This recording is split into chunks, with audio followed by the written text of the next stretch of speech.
প্রথম 21শে জুলাই সম্ভবত আমার স্মরণকালের মধ্যে যেবার বৃষ্টি হয়নি, তা না হলে প্রতি 21শে জুলাই বৃষ্টি হয়, উনি ভিজে পান্তুয়ার মতন হয়ে গিয়ে উনি তাতে দাঁড়িয়ে দাঁড়িয়ে বলেন যে এই আকাশ থেকে এ কাঁদছে, শহীদরা কাঁদছে, জনগণ কাঁদছে, ভগবান কাঁদছে, এ কথা বলেন।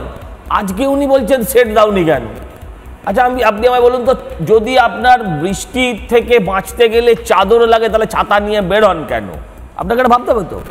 এগুলো প্রত্যেকটা কিন্তু পয়েন্ট টু পয়েন্ট, আপনি যদি ভাবেন তাৎক্ষণিক না, প্রত্যেকটা ভাবনা চিন্তা করে করা, তৈরি করা। আপনি বলুন একদম 200%। আগে দেখুন যতক্ষণ হেঁটে এসছেন তখন মাথায় ছাতা ওইসব কিছু নেই, চাদর নেই। স্টেজে ওঠার আগেই চাদর কেন? আমি জাস্ট প্রশ্ন করছি এটা কেন? আর চাদরও একটা পরার স্টাইল আছে।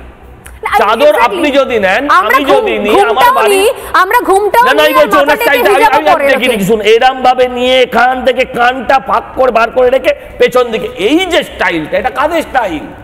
এমনি এমনি ওনাকে কেউ খালা ফুপা বলেন না, আর বললে আজকাল রাগও করেন না, উনি মেনে নিয়েছেন বিষয়টা। আমার বক্তব্য হচ্ছে আপনার নাকি জ্বর হয়ে যাবে। আচ্ছা ঘাটালে আপনি কদিন আগে গেছিলেন, যেখানে একটুও বৃষ্টি ছিল না, সেই সময় কিছু ছিল না, আপনি খিঁচমেরি ফটো করার জন্য জলের ভেতরে নেমে গেছিলেন, জ্বর আসেনি?